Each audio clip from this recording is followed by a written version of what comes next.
Wait for the stones. Here they come again now.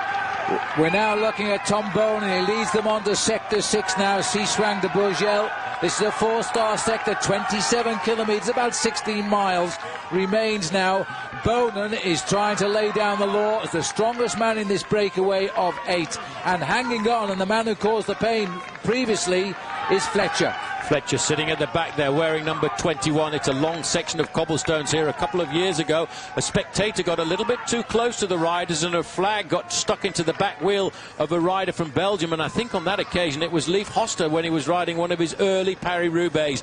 But this is the best way to defend. Go to the front, dictate the pace, because you are the person who sets the tempo. You're not being you're not being forced to accept the pace making of somebody else. The Belgian flag on the right, the flag of Flanders with the black line on it on the left. The man in the middle is the champion of Flanders, Tom Bonan, the world champion. He's watched riders fall like poor old George Hincapie and leave him lying on the cobblestones. He's answered the attack so far of riders of the quality of Fletcher and also of other riders in this breakaway like Van Petegem. But now he's doing what he does best. He's holding them all under control by setting the pace himself. Well, he loves this race. He loves the Tour of Flanders, and this is going to be rather historic if he can get the victory, Phil, because last year he won Tour of Flanders and Paris-Roubaix. This year he's already won the Tour of Flanders, and he's looking now like a man very likely to be the winner here as well. But this time he will win it with the world champion's jersey on his back, and look at the gaps he's starting to open.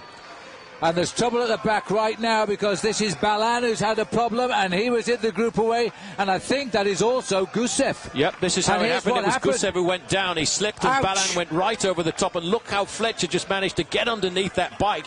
These are very slippery cobblestones. The funny thing about the cobblestones is when they're wet, they're horrendous. When they're dry, they're even just as slippy. Well, it's the dust that does it, and Gusev was beginning to falter a little bit there. He's just, maybe his wheel just got stuck in the middle of those cobblestones. That's quite a nasty fall for Balin, although he seems perfectly fine, and Fletcher dived for the left. He is an extraordinarily good bike handler for a Spanish cyclist. Yeah, Fletcher's a great bike rider. Now you can see this is Gusev trying to pull himself back into the race. Very sad. You know, the thing about the cobblestones is the surface of the cobblestones just seems to be so much harder when you go down. Solid granite stones they are, and they do not give anything when you fall onto them. Well, we're looking at the leaders of Paris-Roubaix, the 104th edition. It is an absolute cracker. And I don't think the Discovery Channel boys will agree with me today, because after the crash to George Hincapie, we've now got the crash to Gusev, who's gone down with Balin. But Gusev is getting back. He's going to live to fight another section of cobbles. Well, that's an indication this is serious talent. So Gusev coming through at 1 minute 45, goes way back to the remnants of the breakaway now. Also, the clouds are here, but I think they'll survive. They won't get wet today. It should be dry. It should stay dry out on the roads of Paris-Roubaix here this afternoon. 23 years of age, that man who's just about to get on the back, the man from Russia, Gusev, a very strong bike rider. He is a man that is being nurtured and being brought up by Johan Brunel as possibly a star for the future. But the team, they must be thinking now, I wonder how George Hincapie is, because he went down very hard on the cobblestones a little while ago, on the cobblestones of Mont-Saint-Pével. Sadly for him, it was a mechanical incident that's taken him out of Paris-Roubaix here this afternoon. But the team are back on the defensive. Their man Gusev here, wearing number 13, by the way, unlucky for some, is trying to pull himself back into the race. And the pressure now is coming from Peter Van Petegem. Well, let's hope he can hang there now, because that's what he's going to have to do inside 20 kilometres to the finish.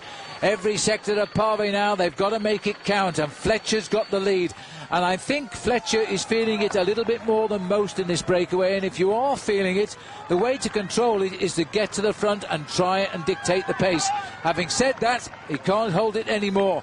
Now, I think the man who is possibly going to deliver the goods is Van Petegem. And look at this now, I can't believe it. Where's he finding those legs from? Well, Gusev has decided I need to go to the front and set the pace here, because he's trying to give a little bit of respite to the man just at the back of the line there. That's Leif Hoster, and if he can do do something, he will help his teammate. Van Petegem, like the seasoned professional that he is, riding along the middle there. He's not taking any risks. He doesn't want a flat tyre at this stage of the game, and he's allowing Gusev to ride slowly but surely off the front. They need to respond to this because this is a long section of cobblestones. Look at Tom Boonen just sitting there waiting. He's talking, get out of the way, I'm coming by. This is the tornado. He shouted there at the Spanish rider to move over. He wanted the wheel of Balan. Well, you see, Gusev is going to be the least marked of this breakaway. They've seen his faults, they've seen he's tired, he's a young boy. And in fact, the first man to reach him is Cancellara. And Cancellara is a different kettle of fish. This is a man who could ride away with it. Well, Fabian Cancellara saw that as an opportunity. Gusev scrambling to get onto his wheel, but Tom Boonen is being caught out here. He was asking everybody else to lift the pace-making. Peter Van Petegem is on the front of that group, but the gap now is starting to open a fraction as Fabian Cancellara has done what he said he was going to do. He's done, Phil, they've shut it down. They've slowed it down. This could be the curtains for them if they allow this to happen. And Gusev, a moment ago behind the race, could find himself in the winning move. Well, that is unbelievable. That's what Paris-Roubaix is about. I've told you so many times. 1 minute you're up, 1 minute you're down. You must never give up in a race like this. It's about courage. This is a real man's race. Vladimir Gusev chased for about 7 kilometers to come back to the group. Launched a little scurry of a move off the front. He's been joined now by Fabian Cancellara. The man caught out is the world champion. He's a prisoner now in this group, Tom Boonen. Well, this had to happen. The riders had to throw their chances at Boonen. Boonen can't answer everyone. Now, this is the big effort by Fabian Cancellara. He's 25 years of age. He's won one race this year, but boy, he is a winner. And he's a very strong rider. Remember him when he won the prologue in the Tour de France in Liège back in 2004. Now, as far as I can remember, his best finish in Paris-Roubaix, I think he was 8th. Last year. Well, you know, he loves this race. He gave CSC a good victory in Tirreno Adriatico when he won himself the time trial. But as he comes off the cobblestones here, you can see that they're all starting to panic a little bit. Fabian Cancellara here, Phil, has certainly put the bit between his teeth and decided this is the moment to move. They've got a little bit of respite here, but only for about 3 kilometers, because coming up next is the Pavé de l'Arbre. The cobblestones are blue. They are unbelievably slippy, and they are very difficult towards the end because they climb up to the old cafe. What a strong position to be in. In fact, 2 years ago, Cancellara got 4th in this race, and he's going to want to go better than that. He's got, more importantly now, the gap as he goes on to these last violent sectors of cobblestones. The Carrefour de l'Arbre, that's the one that could well unseat Gusev if he's not careful. He's going to have to hang on here. What a result if this young man goes to the finish. Now, Peter Van Petegem here, he wants to win this race. He knows now he's got to release any reserves he's got left in those legs. Otherwise, Fabian Cancellara, Vladimir Gusev are going to go, and they're going to go big, but that's the gap. The gap is there. Gusev is tired. He's got to try and hold him. This is a very hard section of cobbles here, Phil. It goes slightly up. Gusev hasn't been able to stay in the wheel, and Cancellara now is getting what he needs. A lone attack now. He's opened up the gap between himself and Vladimir Gusev, and of course Peter Van Petegem knows how dangerous this point of the race is. He knows this race like the back of his hand. He's probably the most experienced rider in this leading group, and he will not give up. He can feel the chance. Fletcher is in difficulty. Bernard Eisel has disappeared. The race is splitting up. Well, on this stretch of pavé in years gone by, the big names of the sport have laid down their final card and gone to victory. You can name them: Johan Museo, Henny Kuiper, and other riders who've tried, Eric van der Aarde, and now it looks as though Fabian Cancellara is going to fly the Swiss flag to the finish. Well, that's going to be a massive piece of history for Swiss cycling because they've had to wait an awful long time. He's got the gap now of around about 20 seconds over Gusev. All he can do now is get himself into the time trial mode, start to concentrate, start to think about ticking out the pedal, try and remember the finale of this race from previous years. So we are heading into the last 15 kilometres of Paris-Roubaix. It certainly isn't a done deal yet, but Fabian Cancellara is dictating the race pattern.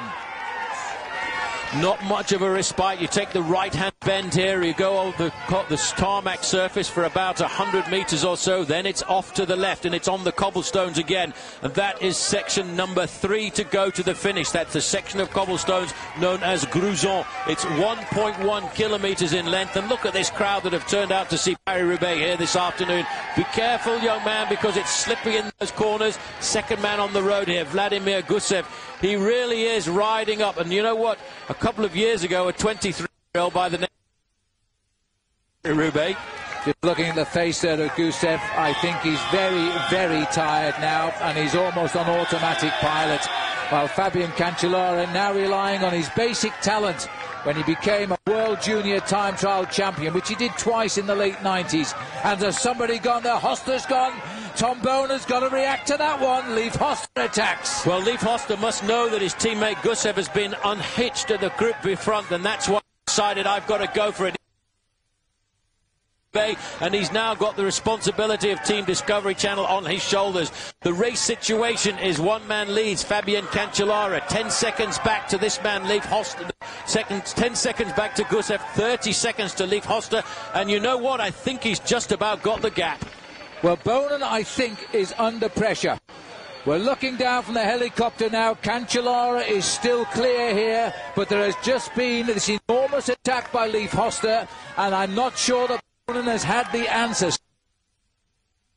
Russian Discovery Channel rider, their big find there in Gusev.